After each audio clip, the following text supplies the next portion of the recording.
You know, this is the first movie in months where I haven't had kids running around screaming and throwing stuff at each other in the theater.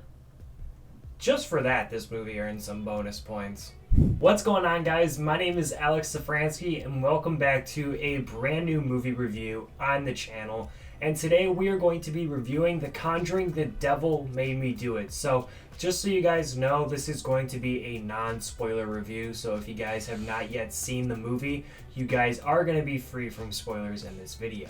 So, honest thoughts, I went into this movie with pretty low expectations. I really didn't know what to expect just because of the last couple movies they made. One in particular, I really did not like. Again, one in particular. But I came out of the theater pleasantly surprised. Like, I actually really enjoyed this movie. Now, I didn't love this movie like the first Conjuring or even the second one, but I did enjoy this film. I do have to say, if you're going into this movie thinking it's going to be one thing, you're going to come out a little bit disappointed. It's not the kind of movie you expect. In fact, I think this one, out of all the movies in the franchise, I think this one stands out the most. I think the best way to describe this movie is Criminal Minds meets The Conjuring and you put them together. That's the best way to describe this movie.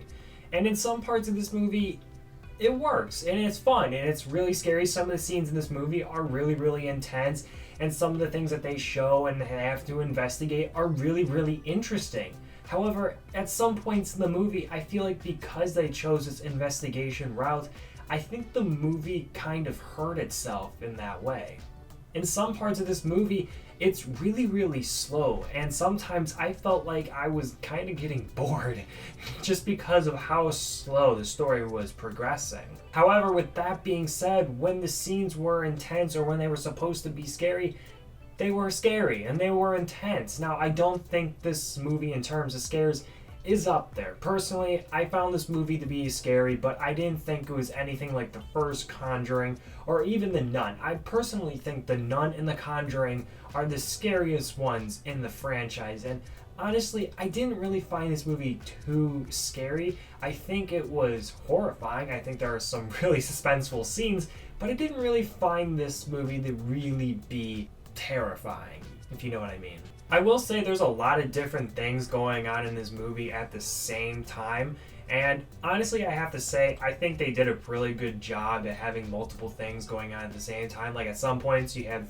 something going on with Ed and Lorraine over here, and at other points you have something going on with Arnie, and it works. I think they did it very, really well in this film, whereas I know I talked about this in our Quiet Place spoiler review, where some points there's different things going on in different parts of the world and the story, and at some points you kind of forget about characters in that movie.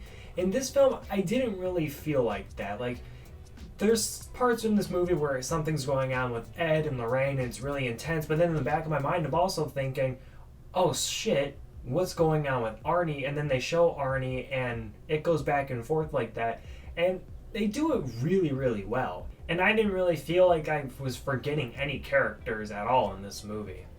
Also, another thing I have to say about this movie, because of the direction that they took with the investigation and everything, you really don't see the demon as too much in this movie, and I found myself kind of getting annoyed about that in the theater. Like in The Conjuring 1 and even in the second one, you see the demon like many, many times. And in this movie, it's really not there all too much. Like, the story obviously revolves around it, but it's really not there like all too often in this movie.